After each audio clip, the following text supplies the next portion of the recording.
Hey, welcome everybody to an all-new, all-live, all-lonely Sam Roberts Now on this, the loneliest night of the week franchise show. Welcome to Lonely Friday Night. Welcome to Sam Roberts Now. Hope you're all doing well. Hope you're all ready for a fantastic weekend. This is the only way to start it. And if you're not watching on a weekend, if you're watching later, I hope you're living life.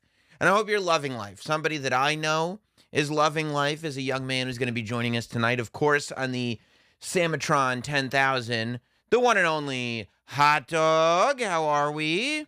I'm good. I'm excited for the weekend. This young man is excited. Okay. I mean, young is, I guess, considering... No, don't take it back. All right. I mean, Yours. I guess, no, you're right. I did say it. Speaking of young man, and what an exciting weekend it could be.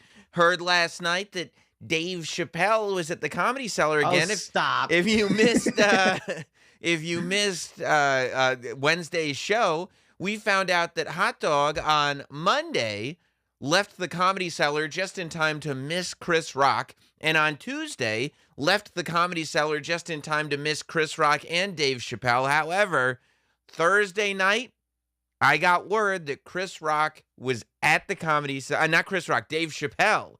Dave Chappelle, the GOAT, was at the Comedy Cellar, and he was there early. He was there like 8:30 at night, which never happens. Hot Dog, how was he?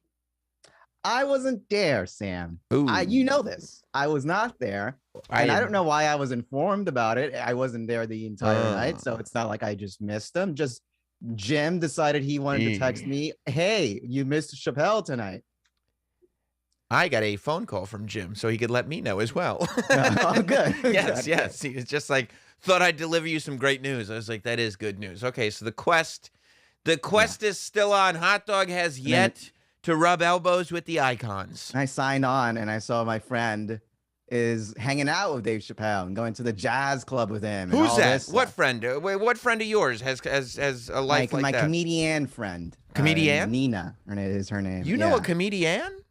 Yeah. Look at you. Yeah, I know some influencers. Look at you becoming New York City's own Hot Dog. That's incredible. Having a great time with Dave Chappelle. Yeah. I mean, I wish that you would be influenced by the influencers that you know. Apparently, it cannot happen. As I've said many, many times, Hot Dog will not learn from a mistake, ever. He will make the mistake over and over again until he's dead in the ground. That's who you are, Hot Dog. You have one way of doing things. Fooled again. Well, who I am. You can get fooled again and again and again and again. Yeah, it's amazing.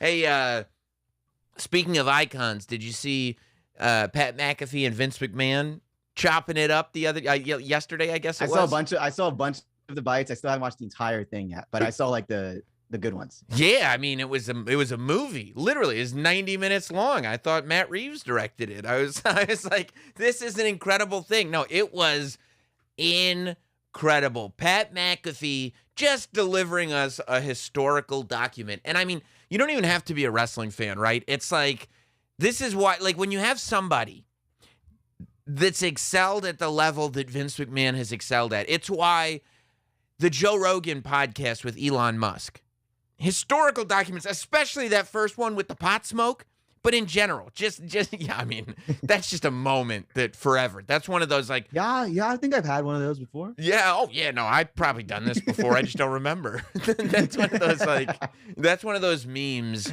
Like most memes have that good 3-week window. Like I already forgot about the Chuck Schumer meme. I said that would live forever, and I have forgotten it ever existed. But it's got to get carried by Black Twitter. Yeah, Elon Musk smoking. There are murals dedicated to Elon Musk smoking. But it's because anytime you can get a conversation with somebody like that and just listen in as they hang, that's what, like, it's not about the sound bites. It's not about the gotcha moments. It's not about the headlines. It's about the fact that you get a brain like that and you get to just watch them hang. And by the way, I mean, just watching Pat McAfee's brain work is cool enough. I mean, Pat McAfee doesn't get nearly the credit that he deserves for the amount that he's done in the, I mean, fairly short amount of time that he's done it in. He's revolutionized sports media, and I don't think people have caught up to that yet. He makes it look easy. Because people, I love people like Pat. I see right through it. Pat wants people to think that he's just some jock that fell into this and not like a brilliant guy. And for some reason, I think people feel more comfortable going like, oh, yeah, that's just that dumb jock over there, while Pat just makes all the money. You know what I mean? Like it's brilliant. I love it. I absolutely love it. And to see Vince McMahon and Pat McAfee hanging out and chopping it up, to me, there were moments. Don't get me wrong. There were several moments. But, like, I love listening to him talking about, like, working out. Just loves to, like, you know, because he works at night, obviously. Well, he works during the day and in the morning and in the afternoon, but he's at shows at night. Last week when I missed Sam Roberts Now because I had to go to SmackDown at the last minute, Vince is in Hershey, Pennsylvania. A guy on Vince McMahon's level does not need to go to the show in Hershey, Pennsylvania, but Vince McMahon is there, hands-on, running the show in Hershey, Pennsylvania. It's one thing. Lorne Michaels runs Saturday Night Live once a week, whatever it is, 20 weeks a year. From New York. From his home. Vince is running 2 shows a week, plus pay-per-views, anywhere in the world that they might be in that particular time. It's incredible. And then he says he goes to the gym. First of all, did you hear him, Hot Dog? He just kind of casually dropped that he likes... He lifts 1:30 to 3:30 in the morning. He lifts 1,000 pounds with his legs. 1,000, he says. Pat goes, 1,000? He goes, yeah. What did he say? 5 plates on each side? Yeah, it's 1,000. He goes, or 10 plates on each side, whatever it is. Yeah, he said that he lifts so many plates that they have to like balance on the machine. Like you can't get the lock on. You put a lock on the pole so that the plates don't slide off. He fills the pole up with plates and just lifts them. Vince said that because it's WrestleMania, he has to be careful with his training. But after WrestleMania, he can go back to doing whatever he wants because he injures himself because he trains so much. Like he just goes and lifts weights until he can't walk. It's incredible what this man is doing. At 76, he's out here just like casually dropping 1:30 a.m. is his daily workout time. Like he just works out at 1:30 a.m. He just makes anyone listening feel like a piece of shit. Made me feel like a piece of shit. Oh, what are you talking about? The napping king of New York? Hot Dog? Yeah, I mean, bro, when it's like, well, it's already 1:30. I guess today, it can't work out today. Like if I haven't worked out by 4 p.m., I go, well, I guess it's not going to happen today. Maybe tomorrow. But never. But I'm way more impressed, by the way, than I am. Like there was a video that came out with Mark Wahlberg, and he was talking about his morning and like how it's all regimented. Like he wakes up at 2:30 a.m., and then he works out at 3:30 a.m., and then he does this at 5 a.m., and he does that. That's difficult to do. But if it sounds awful. Awful. It sounds like the least fun thing ever. Can you imagine going to bed and being like, don't forget, I have to wake up at 2:30 to work out? Never. It sounds. Well, Sam, when you make it to that level, why are you making yourself go through all this? Exactly. Enjoy yourself. And there's no, like Vince you could tell he's a psycho. He enjoys himself. That's why he's still doing it at 1:30. Nobody's waking up. Nobody's setting an alarm for 2:30 a.m. and doing something because they enjoy it. There's just something in them that they need the discipline, which, yeah, I mean, I would feel like if I were Marky Mark and I were still hanging with the Funky Bunch, I'd be like, life is about enjoying it now. I've literally made every dream come true. I've been a pop star. I've been a movie star. I owned a burger joint. What else is there for me to do? I was arrested for a hate crime. Was Mark Wahlberg arrested for a hate crime? Yeah. When? Back in the 80s. You know about this. What did he do? Marky Mark blinded an Asian guy one time.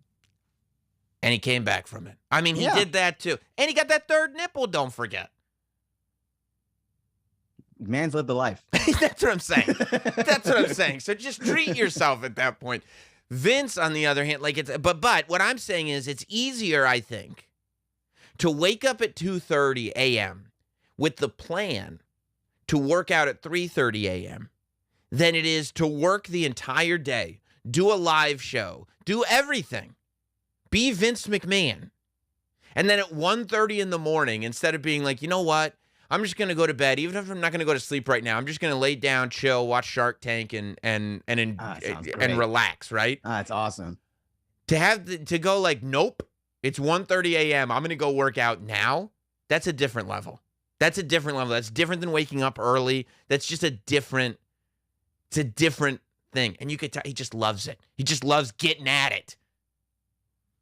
This was the clip. This was the clip to me when Pat was talking to him.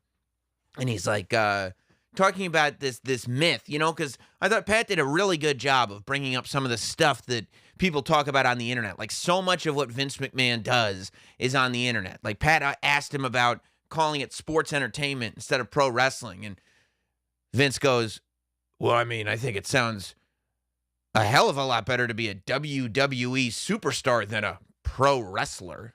And it's like, all right, Vince, when you put it like that, I guess it does sound better. I wanted to hate that. I wanted to hate that so much. And then I go, yeah. I mean, if you're going to be, which would you rather be? Which one would I call my friend? Like, hey, what do you do for a living? I'm a pro wrestler. Oh, that's cool. I'm a especially when you do it like Vince, I'm a WWE superstar. Oh, yeah. Oh. Sold me on that one. Yeah. That's what it says on my taxes. What does he do for a living? Oh, he's a superstar? Oh, wow. That's incredible.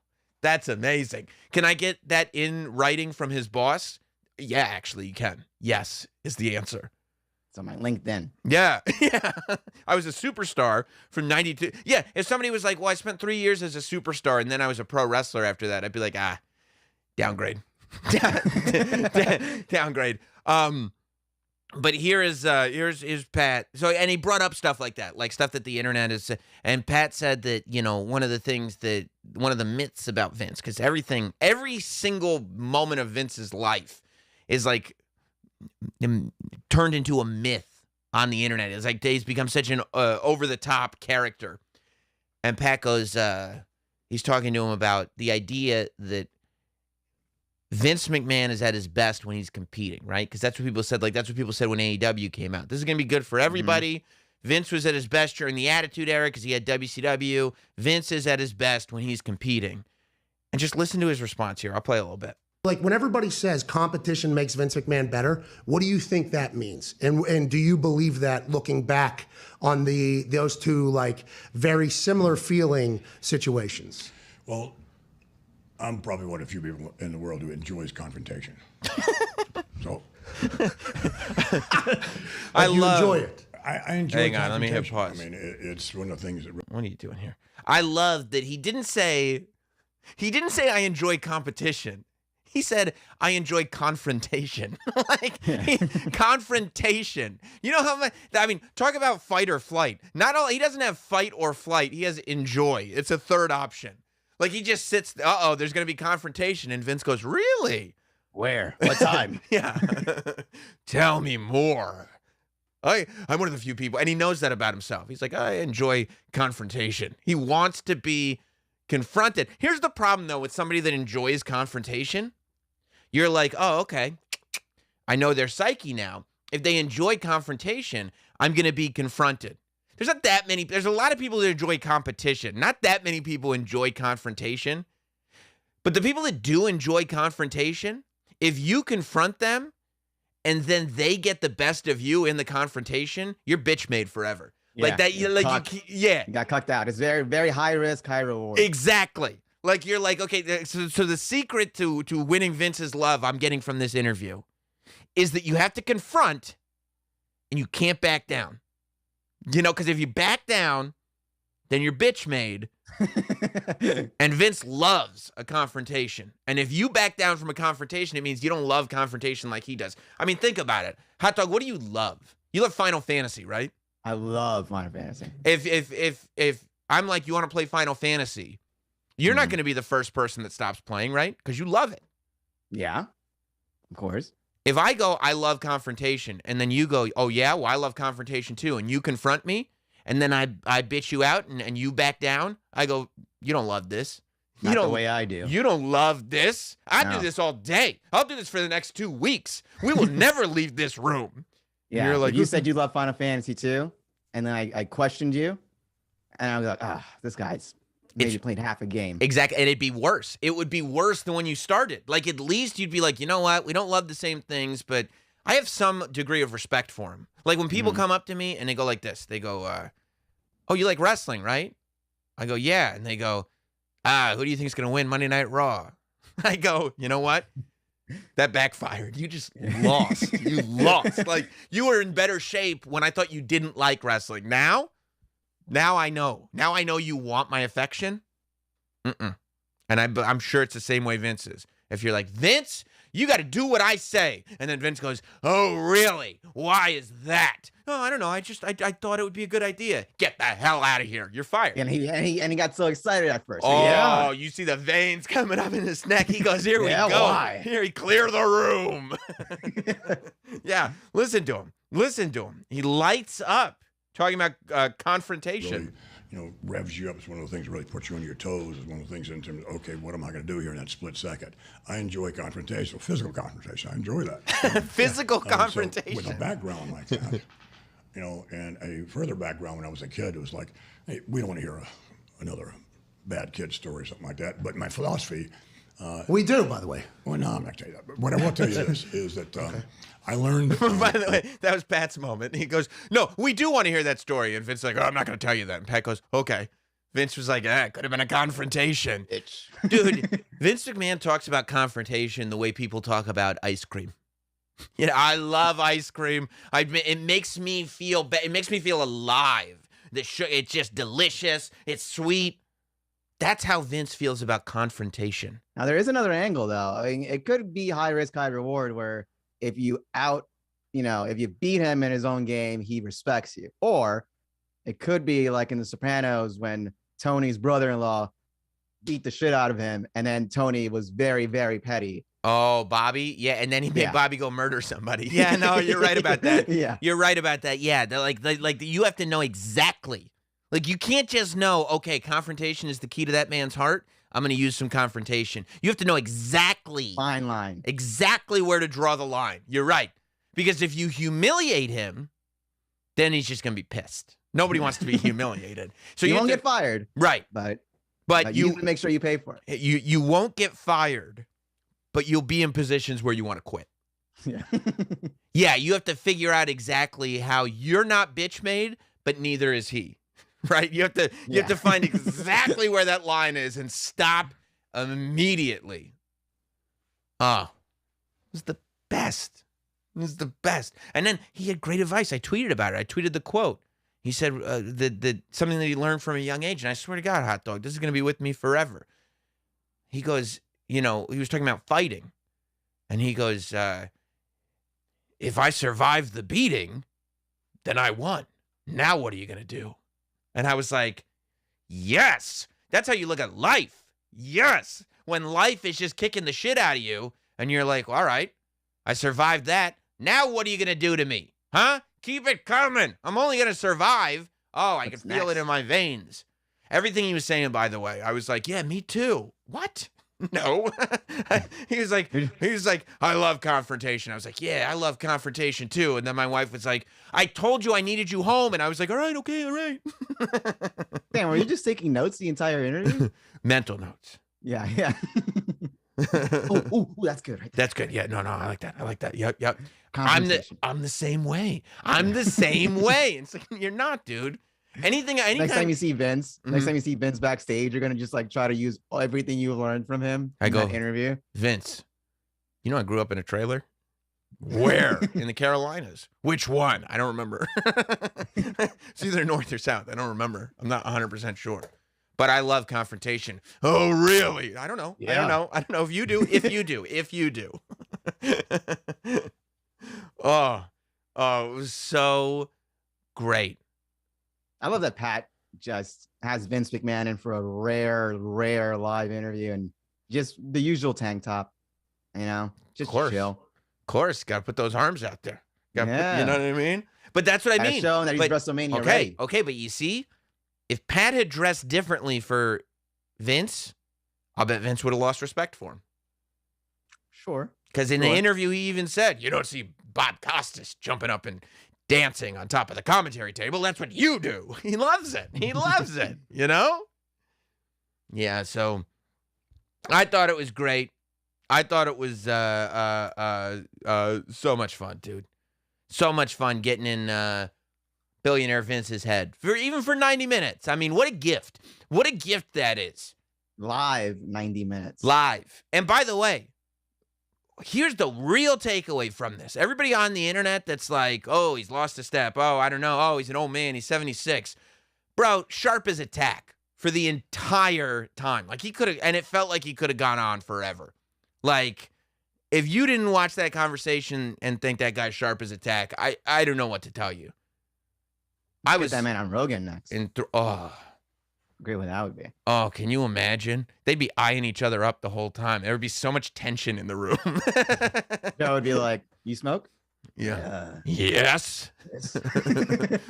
What am I, a hippie? I don't think Vince and Elon are very different vibes. I think Elon, because Vince is an entertainer, don't forget. That's the difference between Vince and all the other billionaires. Because even a billionaire, when there's an entertainer that's on the highest level, the billionaire still on a certain level wants to impress the entertainer. Because they want to be cool. Exactly, because the entertainer is cool. No matter how much money you have, there's that thing. Like, they say stage fright is the number one fear that people have. There's that thing where the billionaire knows in his heart he's probably made fun of in school. He's probably a dork growing up. And he knows that if the comedian or whoever it is, the entertainer, thinks he's cool, that's a thing that's cool. That's a thing that I don't have. Vince is one of the greatest entertainers of all time. So, like, I don't think Vince is going to look at Joe Rogan and go, like, I don't know how you command the attention of an audience like this, because Vince would go like, well, if you gave me a microphone, I'd do the same thing. I could do this all day. I'm the best goddamn heel the business has ever seen. So I think that it would be, but I do think it would be incredibly entertaining. I think there would be a reverence and a respect. I think Vince has respect for people who build things. Like Pat has built an amazing business. Rogan has built an amazing business. Like they've kind of changed the businesses that they're in. I think Vince has respect for that. And I think Vince also has a tremendous respect for athletes and for discipline. And Joe is definitely an athlete and definitely has an incredible discipline. So, yeah, I think it'd be great, dude. I think it'd be great. It's asking Vince about DMT and all that stuff. Yeah. Yeah, and Vince is like, oh, you bet. You bet. How do you think yeah. You think Vince hasn't talked to the aliens at some point? He must have. The ideas that guy has had? Give me a sign. It was a little green man that came to me in a mushroom high that said, what if she gives birth to a hand? I would love it. I would love it. I went out. Oh, before I tell you what I went out and did, I want to tell you, when you think about confidence and you think about the confidence that Vince McMahon had on Pat McAfee's show and the confidence that a lot of these athletes have as well, it's because the athletes know they have the ability to perform whenever they're called upon. And people like you and I, We don't need to have the ability to perform on that level because we're not athletes. But what we need for our confidence, and you see where I'm pointing, okay, the lap area, is to know that we do have the ability to perform when we're called upon in the bedroom by our partner or whoever it may be on any given night. On any given Sunday, somebody may come to you and said, I'd like you to join me in my boudoir. And you need to know that you can pull that off. How are you going to know that you can pull it off? What is the fastest? What is the most cost effective? What is the funnest way to do that? Blue Chew, baby. BlueChew.com. You see, Blue Chew is a unique online service that delivers the same active ingredients as Viagra and Cialis, but it's in a chewable tablet and at a fraction of the cost. Look, it's weird. It's uncomfortable. It's like that first step. Once you have it in your system, you're a Greek god. But getting it, to put it in your system, you feel like far less than a god. Going to a doctor, having to explain this to them, then going to a pharmacy, having to explain it to the pharmacist, all the nosy people that are around you, having your mailman go, oh, I know what this is. Blue Chew avoids all of that. You see, with Blue Chew, you sign up at BlueChew.com, you consult with one of their licensed medical providers, and once you're approved, you receive the prescription within days. You don't go to the CVS down the road. You don't go to a doctor in person. It comes in discreet packaging, so the mailman doesn't even know what he's dropping off on your doorstep. But you know who is going to know what you're dropping off? Whoever you spend the evening with. You picking up what I'm putting down? Quite frankly, since it's chewable and it goes right into your system, it doesn't even have to be the evening with. You could do it over lunch. Let's say you're not good at performing before breakfast. Not an issue anymore. You know how Vince McMahon works out whenever Vince McMahon wants to work out? Now you are going to be able to put that work in whenever you want to be able to put that work in. And get this, hot dog, you're going to be able to do it for free. For free. Ooh. Free Blue Chew, bro. Free Blue Chew. Thanks to Sam Roberts now. How is that? Well, all you do is use our promo code NOTSAM at checkout. Yep. Just go to BlueChew.com and put in promo code NOTSAM, and you'll receive your first month for free. All you got to do is pay $5 shipping. That's BlueChew.com for all the details and important safety information. Promo code NOTSAM, and you get your first shipment free with the $5 shipping. Thanks to BlueChew.com for supporting and sponsoring Sam Roberts Now tonight. Oh, what a product. What a product. And speaking of products, hot dog. Yes. I made the time today, this afternoon. I saw The Batman. Nice. Yes, I saw it, The Batman, and I went in skeptical, of course. It's a DC film. Anybody that doesn't go into a DC film skeptical is a fool. However, I haven't seen any trailer for this movie that I didn't like. I'm a big Batman fan from the movies. You know, I'm not going to fake the funk and pretend I've read every single comic book and graphic novel that's ever been published. I've read some of them. I've picked up the graphic novels here and there. I've read The Killing Joke. I know the history. I know the background. But Batman as a character has just been a character I've been in love with since I was a little kid, you know? I was, 6 years old when the Tim Burton movie came out? You know, with Michael Keaton playing Batman. I had the Adam West tapes when I was a kid. I love Batman, and you can do. Did you watch the animated show? I watched the animated series, sure. Batman the animated series with Mark Hamill as the Joker. Mm-hmm. Yeah, iconic. And so I walk in with high expectations, but prepared for them to be destroyed. Now, Matt Reeves is the director. Matt Reeves is a great director. He did, I think, the second two Planet of the Apes movies. He did Cloverfield, which is incredible. So, I walked in with high expectations because there was nothing that said this wouldn't be good, but trepidatious because you never know. And also, I don't want to be disappointed. Hot dog, I'm here to tell you, I was not disappointed. Not disappointed. The Batman is tremendous. It's a tremendous film. It clocks in at 3 hours. A lot of people are like, that's the headline for them. I don't mind a long movie, especially, you go to a theater that you like.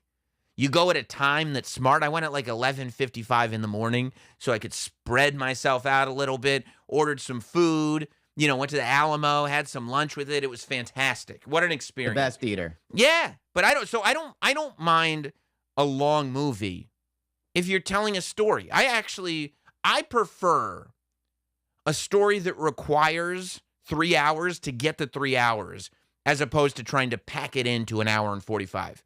I do not like a short movie that clearly needed more exposition, There's also a bunch of movies recently, because I think that's the new thing is, when you want to get the headline, this is the longest movie or whatever, there are a lot of movies out that you could see exactly where they could have cut 30 minutes. Yeah, that don't need to be. And I'll tell you, this probably didn't need to be the full, 247 or whatever it is. You could have cut here and there, definitely. But I don't mind that they didn't. I like the pacing of it. It's a slower pacing because basically, like, I found this to be, it's very difficult to consider that they would find a new take on Batman. There have been so many Batmans.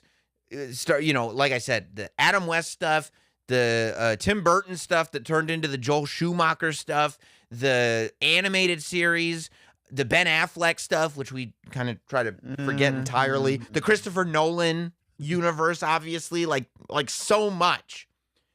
I found this one to be probably, to me, the most reality-based Batman I've ever seen.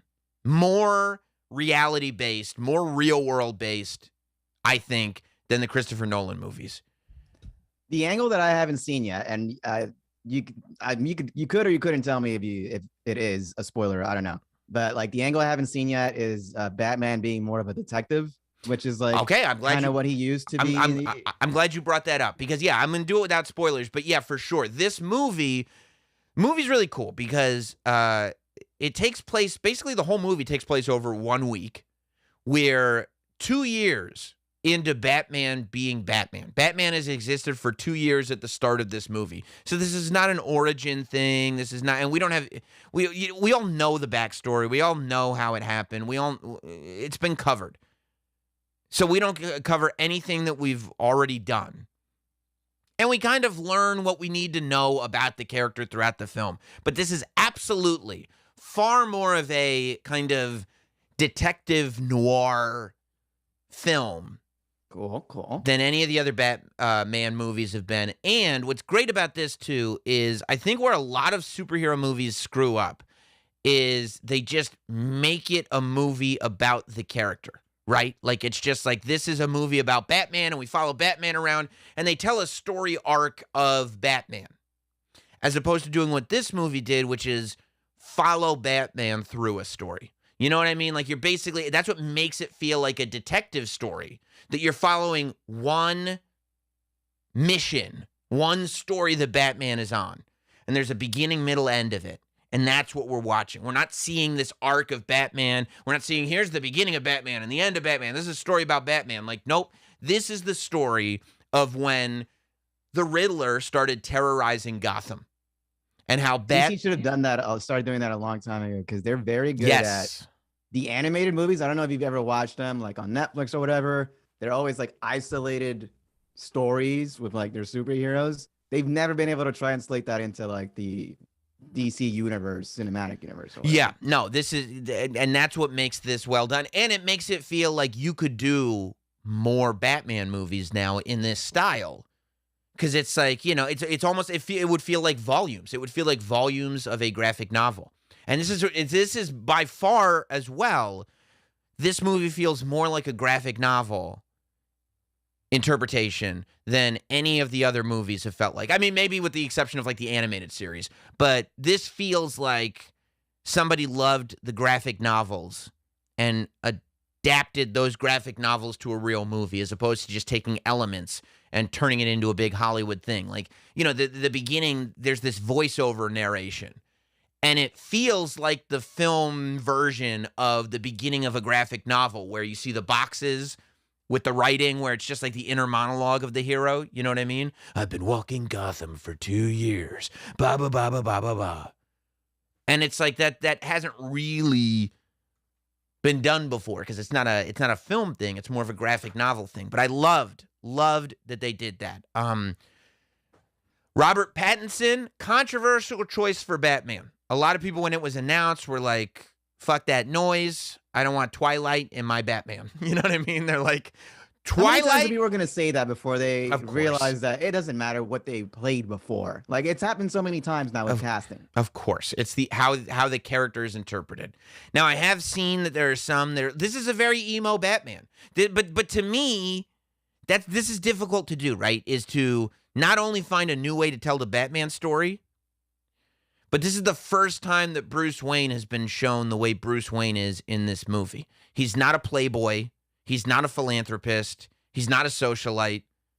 He's this like kind of weird, pasty recluse. Like he doesn't leave the house. He's not out on the town. He's not living this double life. Like people know that he survived. You know what I mean? Like people, of course, his parents were still extremely famous.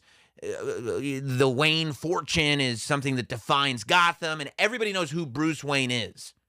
But he's not out on the town driving Porsches to the clubs and hanging out with girls and doing this and doing that. So to me, Robert Pattinson becomes the perfect choice to play this version of that character because he doesn't look like a playboy. He is Secret Bay, though, of course. He's like, in one scene, you know, when he's trying to put things together, he does take his shirt off so you can see the shape that he's in. So you're like, oh, he is secretly Bay, but also dark and mysterious and brooding. And honestly, when you're trying to make a hunk for this generation, it does feel more like, you know, we're kind of living in the era of the anti-billionaire. You know what I mean? Where it's just like that sort of tall, lanky, pasty, sad boy. Probably got a big dick. Is the guy that man's packing. Yeah, you know what I'm saying? Like, but that is the new sort of sex symbol, right? Like the Pete Davidson type, right? That's not like all the jocks are sitting there going like, what? How did he get Kim Kardashian? And you're like, that's what's in style now. Like the sort of emo, pasty, lanky, sad boy. Joker next movie. Yeah. I mean, that would not work for me. But but yeah, so it worked big for me.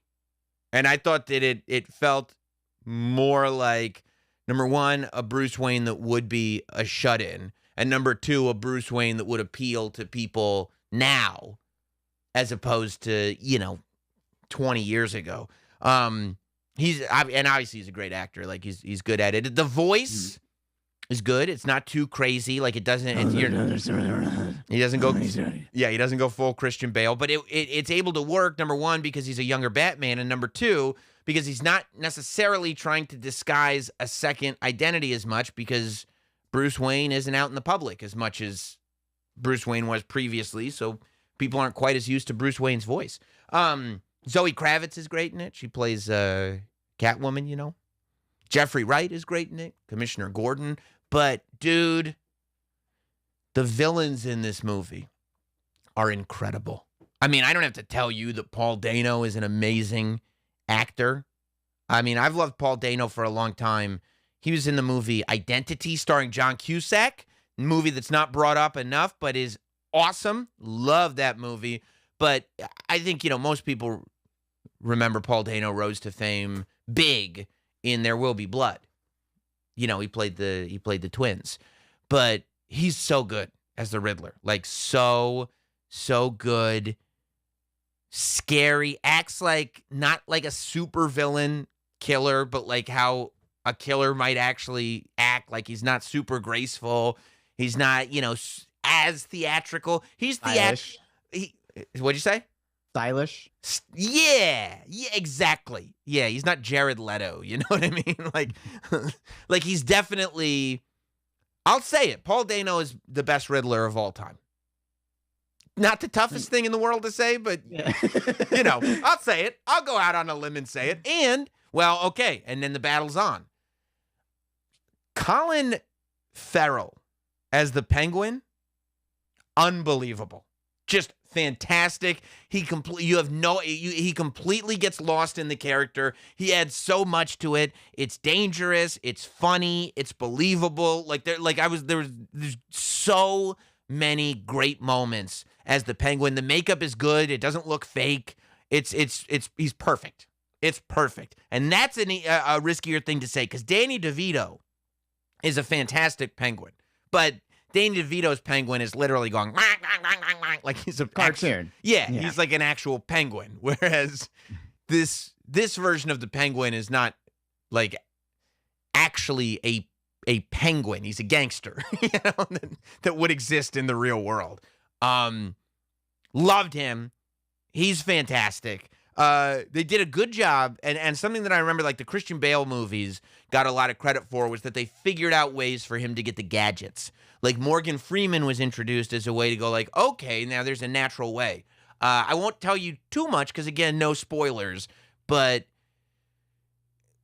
a lot of Batman's stuff felt a lot more DIY than in previous movies, which to me worked. Like a lot of it looked more like Robert Pattinson had sat there. Oh, and fucking Lord of the Rings is great as Alfred. He's a younger Alfred, obviously. What's his name from Planet of the Apes and Gollum? Yeah, the precious Andy Serkis. Andy Serkis is really good as Alfred. But like, it's tough. It's tough to get past. Colin Farrell is the Penguin. Like, it's tough to get past that. There were elements that were like cheesy comic booky, like kind of how some of the drugs are portrayed, some of the stuff that Batman says, like when he's kind of describing the character. But honestly, I thought it worked because it's still, when you read like a super serious graphic novel, there's still elements in there that make it feel like a comic book. And that's why I felt on that level it worked. There were a couple of moments like, I didn't like the third act as much. I thought that the first two acts were great. The third act starts to get a little bit bigger, like bigger superhero stuff starts happening. And it kind of made me feel like Matt Reeves had this idea to make this like kind of smaller, like I said, detective noir movie. And then the studio came in and said, no, we need like something bigger. And so bombastic ending. Right. And so they threw in this third act, which I think, for me, I would have preferred to keep it small like we were doing before. I didn't need the big. Like, I think Christopher Nolan does big perfectly. I thought Matt Reeves was he did Cloverfield. So, keeping it small, I feel like he's awesome at. And I like the small stuff way better than the big stuff. There was a scene when Batman base jumped, which, we're getting into the nitty gritty, and I thought that was a little cheese, a little cringe. But other than that, I thought it was really, really good. It's not better than The Dark Knight. I don't think. That's the debate that's going on. Any of the movies? Any of the Dark Knight movies? Well, I love Dark Knight Rises, and people think I'm an idiot for liking Dark Knight Rises. They're like, Dark Knight Rises is for stupid people. What are you talking about? And I'm like, I don't know. I like Dark Knight Rises. I find it to be exceptionally watchable. Is it better than Batman Begins? Yeah, it's for sure better than Batman Begins. I was not missing any of that Raj Al Ghul bullshit in this one at all. It's definitely better than Batman Begins. I love Raj Al Ghul. All right. Remember when Raj Al Ghul was like, Batman, I have a certain set of skills. And I didn't need any of it. Yeah, better than Batman Begins. Probably better than Dark Knight Rises. Probably better than Dark Knight Rises. Yeah. It might be the second best or third best. Yeah, Batman movie for sure. It's up there. Those are high marks. Yeah, it's really, really good. It's definitely the best thing DC has done in a long time. Let's forget Ben Affleck ever did anything with this character. I think better than Joker. Joker was good. Okay, I'm glad you brought up Joker because I'm watching it, and not that this is hinted towards or that there's been rumors of this. Like, this is not a thing. This is a thing that I just made up in my head. But realistically, I'm a big fan of the Joker movie. I don't consider it a Batman movie, even though I guess little tiny Bruce Wayne is in it for a hot sec. But Joaquin Phoenix as the Joker I think could fit in this movie. Like in this universe. Like I think that there is a version because Joaquin Phoenix as the Joker goes into Arkham while Bruce is still a kid.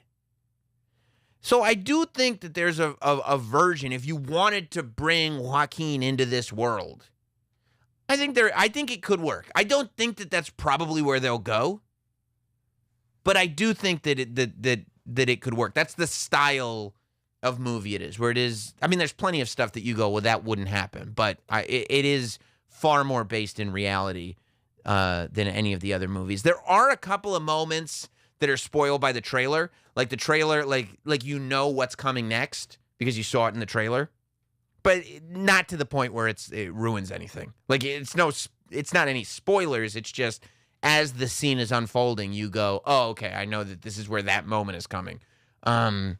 I was lucky. Or not lucky. I've only watched one trailer, the one that like the very first, and I just kept away from it. So I'm excited to watch it this Sunday. Yeah. I don't have any of that spoilerness. Nah, watch it on Sunday. Sit back, like prepare yourself, like to just fall into the story. And it is a story that requires the amount of time. At no point did the movie feel long. I when the movie ended, I didn't feel exhausted by it. Like, you know, I could see how they could have cut some off. Like I said, Act 3 was not perfect for me, but if they were like, yeah, we're not going to touch this. This is the way it's being presented. I'd be like, no, it's a great movie. It's a great movie. It's a lot of fun. And yeah, I mean, I would see it again when it comes out on digital. I get it for sure, and I'll watch it again. It's a Get good that 4K Blu-ray. Oh yeah, hopefully Steelbook. Ooh. Get some sick ass cover art. But yeah, so I recommend it. I recommend it. I think it's something you should spend some time with this weekend. It's a lot of fun. The Batman. And yeah, Not Sam Lehman says this Riddler and Jim Carrey's version are not even close to the same character. Yeah. I mean, but like, I mean, to even say the best Riddler of all time, Jim Carrey. comparing those two Riddlers is ridiculous. Yeah, I mean, you would have to go back to the original, like, Adam West series, like Frank Gorshin Riddler. And again, yeah, this is the first time they've actually turned the Riddler.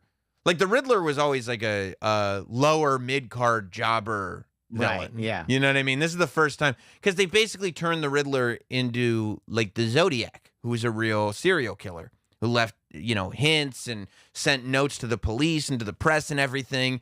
And when you do it like that, it works. Such a good spin on it. A lot. Yeah, it really works. And you've seen, I'm sure, the aesthetic of the Riddler with the mask on and everything. Like, it looks badass. It's good, man. It's good. It's good the way it unfolds. Yeah, it's a lot of fun. So you're gonna enjoy it. Check it out. Hey, speaking of fun, by the way, have you heard? Now let's talk about the Hurt stuff later. I want to talk about this because we didn't get to talk about it on Wednesday. Do you see this Wheel of Fortune thing that was everywhere? No, think so. Oh, this Wheel no, of no. I have not seen that. This Wheel of Fortune clip. Listen to this. So, Hot Dog, you've got another feather, blank N, Y-O blank R, blank A, blank. Clearly, another feather in your cap. Yeah, huh? Right. Okay. I'll solve. Okay. Another feather in your hat. Christopher. By the way, this is the only reason to watch Wheel of Fortune. First, there's two reasons to watch Wheel of Fortune, because it comes on after Jeopardy, and you can stop feeling like an idiot. You know, you watch Jeopardy, and you feel like a moron. And then you turn on Wheel of Fortune, and it's like, oh, this feels better. Like, now, okay. This one's for the normies. Right. Like, when you watch Jeopardy, you're like, do I have a brain, or is it just completely melted and leaked out of my ears? Like, I can't believe anybody would know the answers to these questions. And then you turn on Wheel of Fortune, and somebody goes, another feather in your hat. And you go, what an idiot. Let's see. We'll clap. Hopefully this does it. G. No G. G. Thomas. Where would a G have fit in? Another feather in your gap? Another feather in your bag? Like gap in your. That's a tough one. That's a tough one to squeeze in there. Because it couldn't be GN. That's not a word. And YOGR couldn't have been. So I don't know why that gentleman thought where the G would go. In your gap. I mean, are the requirements to get on Wheel of Fortune now that you must have failed Wordle at least 10 times? And I mean, by the way, props to Vanna White here. Because for Vanna White not to just glare at the contestants being like, how are you even standing? Like, how do you function? Gee, like. Uh-oh. Okay. Bankrupt. Lori, have another That's shot. hilarious. You can spin the wheel and try to solve the puzzle. I'll solve. Oh, she's going to solve. Another feather in your lap. What? No. Another feather in your The feather lap. is moving around. Christopher. Oh, that's another feather in your lap. Like, huh? Where? What? Where'd it come from? Why is it in my lap? Another one. How many feathers are in my lap right now? I don't know. Were you holding a pillow over it or something? I don't. 900. 900 bucks. D. No. Not D. In your dad. In your dad, another feather in your bad, in your dap, in your. Like here's the thing. Like, I don't even have to guess what the hell it is first before they throw a random letter out there. Well, I think that you because I think you put the letter out there so that you get the money for it, right? So like you take a guess for a letter. The strategy is to take a guess for the letter because that way you get the $900 for the letter, and then you also get the money when you solve it. But I mean, clearly, if they're guessing like D and G. They have a word in mind. Well, or all the contestants are looking at this puzzle going, I don't have a clue what it could possibly be. I couldn't have less of a clue. You're telling me it's not another feather in your lap? Well, if it's not lap, I don't know what it would be. That's the one I was going to say. I don't know. Gee, Z? It's not lap. It's not hat. I mean, I don't know. It's not bag. It's not. Okay, let's throw an X in there. Let's see I don't know. I don't know. Say, Jack, are you ribbing us here? What is this? And also, they couldn't. I mean, they know that the your is you. So couldn't they, if they needed the money or whatever, the points, couldn't they just say at least you, just to be safe? Well, no, because you have to buy a vowel. A-E-I-O-U. So they have to guess the consonants in. I don't know. It's not hat or lap. So I don't know what the hell it could be. By the way, Hot Dog, you would make so many mistakes on Wheel of Fortune. I know I would. It would be the best. Shit, but yeah. It would be. And they would pick me. Yep. Not because they think I would do great in it. They would pick me because they know I would do bad in it. They can smell it. They can smell it when you walk in the room. They're like, don't even audition that kid. He's on. He's on. Thomas, I think the wheel got. Okay, lose a turn to Thomas. Opportunity here. You can spin the wheel. Thomas is the same guy that got bankrupt. He's probably sitting there going like, "It's Cap. Just let me take a turn. It's Cap." You can try to solve the puzzle. What do you want to do? Okay, let's see. Go ahead and spin if you don't know. I'm gonna go ahead and spin. Oh my God! She goes. If you don't know, she's got $6,000. Okay. The problem with spinning, Hot Dog. I'm gonna explain these rules to you. The problem with spinning. Is that if she hits bankrupt, she's going to lose her whole $6,000.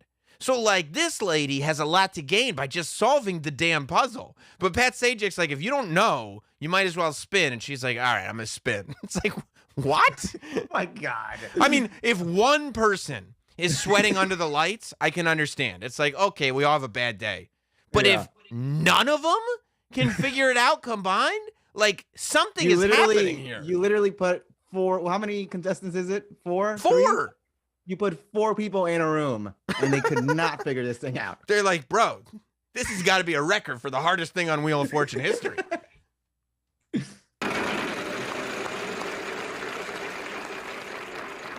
Well, what letter would you like? A P? Yes, there's a P. All right. We got P. We got P. So that knocks out, I see Sean guessed it, another feather in your Ian. And that's close, but now that there's a P, I think we got it. And she's probably lost. She was like, oh, I thought it started with I P, will not N. solve. Like, Okay. I don't know. Another feather in your map. Oh, God. It's not another feather in your map. Who puts feathers in their maps? Especially multiple. Like, I mean, I guess the olden times you would have to write with a feathered pen. that's a quill, though. You'd say a quill. Yeah, so when you're drawing a map, I guess. I don't know. I'm just trying. I'm reaching here. Maybe she thinks that, like, you know how sometimes people put tacks in a map to say, like, I've been here, I've been there. Maybe she thinks that there's a tradition that she hadn't heard about where people put feathers in a map to denote where they've been. Oh, this is where we started. Yeah. Another feather in your map. You know the old saying, chap, another feather in your map. I always thought it was feather in your hat. No. I grew up with feather in your lap. Before they used to stamp passports, that's what they used to do. Put a feather in your map. Did you bring your map? We have a whole box of feathers here to put in it. Christopher, it's your turn. Okay, Christopher's turn. He's got this. He's got this. Oh, my goodness. Bankrupt. Oh. Sorry, Chris. Thomas, you have no money. I don't know what you're going to spend. You're going to try I'll to spin. He's going to spin. He's going to try to get some cash. He's going to try. What letter would you like? A C. Is there a C up there anywhere? Okay, There you got go. a C. You want to solve this? Yeah, I'll solve. Another feather in your cap. Got Yeah, it. One part is done. Got it. Got it. There we go. Congratulations. That's the guy who lost a turn and went bankrupt trying to solve this. He probably had it for days. Just sitting there going like, come on. Must have been great for him. Well, except for the bankrupt. Oh. And then Pat Sajak had the nerve to go on Twitter and say we shouldn't be making fun of these people. What are they on for then? Well, of course we should be making fun of. That's why the show exists. What do you mean we shouldn't be making fun of these people? That'd be like Steve Harvey going like, look, I know that lady said penis, but let's not laugh at it. Like, that's why the show exists. So Steve Harvey would have had a great time of this. Well, the feather in your map, and then it would have memed everywhere. He would have been at the camera. Oh, he would have gone like this. Yeah. That's the Steve Harvey move. I can't believe it. Yeah.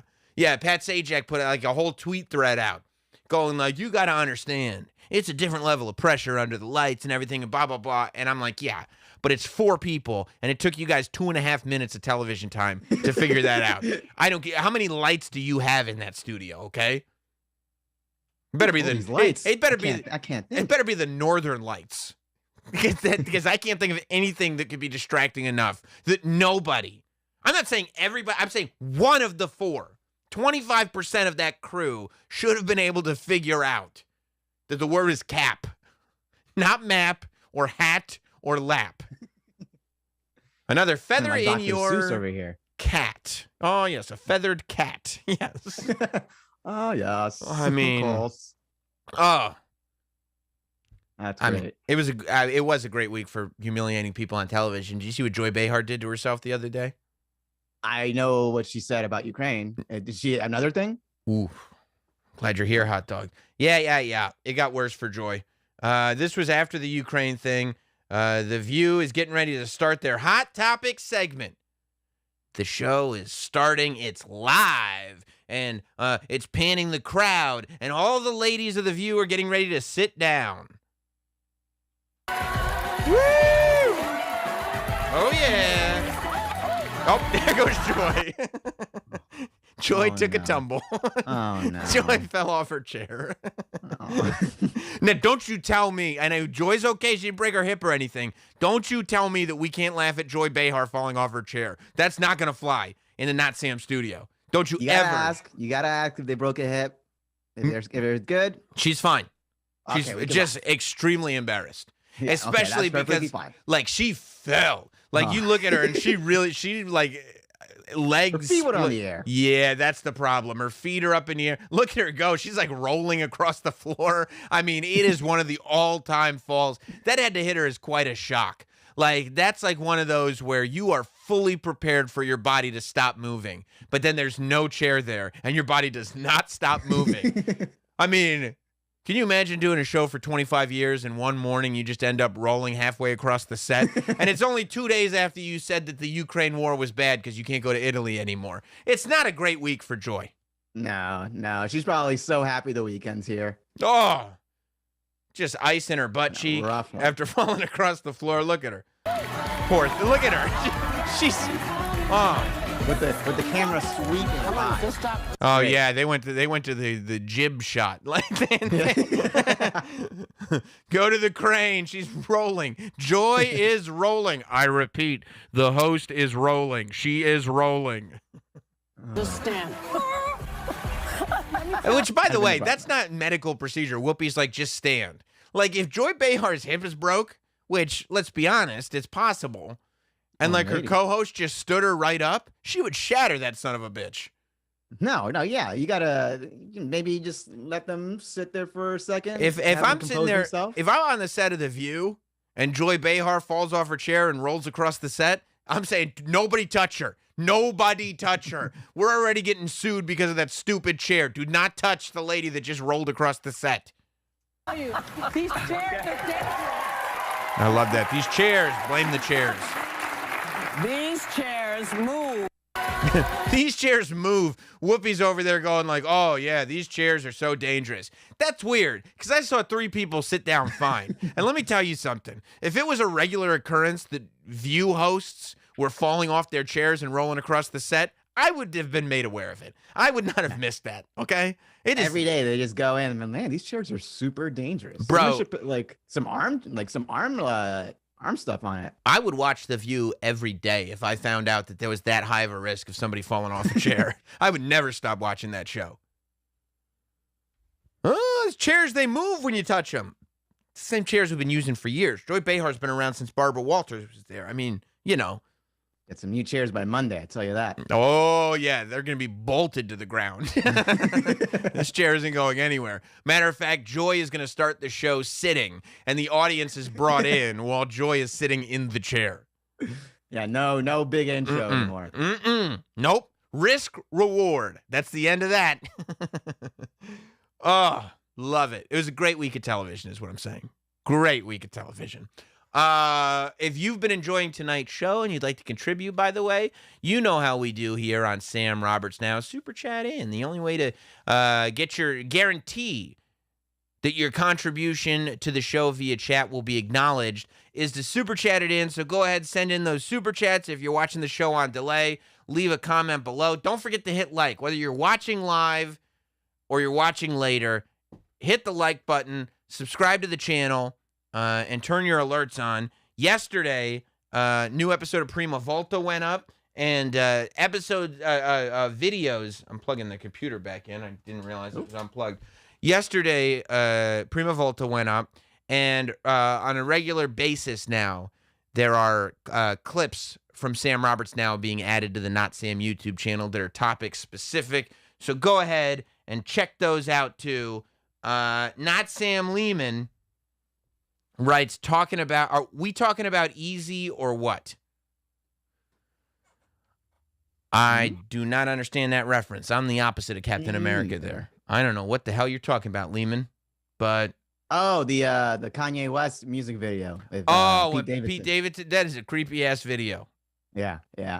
I mean, you know, some people are like, oh, it's so scary. It's like, I mean... He's not actually burying Pete Davidson. It's claymation. You know? I mean, look, if you had kids with Kim Kardashian and she started fucking Pete Davidson, you'd be mad too. What are you going to do? What are you going to do? Why are you acting like this is so hard to understand? You know? We've all had weird breakups, okay? We've all had people that, like, you break up with them, they're on your social media. It happens.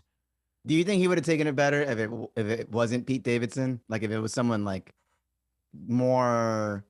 in style with what he would expect Kim Kardashian would date, like a basketball player or something like that, or another rapper.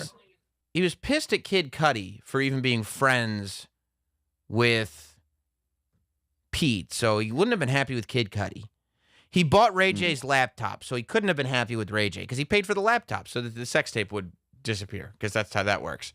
I don't know. Like maybe the fact that he's this like skinny, lanky comic. Yeah, who was the big doofus that Kim Kardashian was married to for like a week and a half? The basketball player. Chris Humphries. I think if Kim went back with Chris Humphries, Kanye would be fine and he'd be a good step. Like he'd be like, yeah, hang out with your stepdad. Like I'll come get you later. Like yeah, I think if Chris Humphries were back in the picture, yeah, that wouldn't be a big deal. That would probably be the ideal. I think. Yeah, Kanye's preference would either be for Kim Kardashian to go full-on lesbian or get back with Chris Humphries. Yeah, it's like the fact of like, you left me and now you're dating him? Yeah. What's bugging him. Yeah, because, I mean, that's what I mean. Like, I'd be pissed. I'd be pissed, too, because you also realize, like, you know, I mean, let's not put too fine a point on it, but Pete Davidson has to be supplying something, you know? Obviously, he's a funny, charming, but he's got to be supplying something. And, like, that is... Because he got to play a perfect game. All I'm saying is Kanye might want to put that promo code NotSam into BlueChew.com, okay? Kanye, I can hook you up. $5 shipping. It's free. That Corey dude, thank you very much for the contribution, man. I really appreciate it. Not Sam Grim Reaper. You're the man, that Corey dude. Not Sam Grim Reaper. Happy Lonely Friday, Sammy Boy and Hot Doge. Come on, man. Come on, man. Greg Schmidt. Did you discuss the Forrest Gump sequel? This time, instead of meeting famous people, he barely misses them because he wanted to catch the D train. No, I didn't know about that. I didn't hear about that. My time will come. I'm just gonna like message my influencer friend and be like, hey, can I tag along next time? I'll tell you what D train you missed. The Dave train. That's what they call it. Everybody that gets to see Chappelle is on the toot toot Dave train. You caught the D train that, like, you know, you might as well have been on the train where that guy was smearing shit on people's faces while everybody else was enjoying Dave Chappelle. Yep. Great time. Yeah. Well, look, guys, I appreciate you. Don't forget, I mean, come on, get the likes up. I see you. I'm watching in real time. I can see you. You haven't hit like. Go ahead and do that.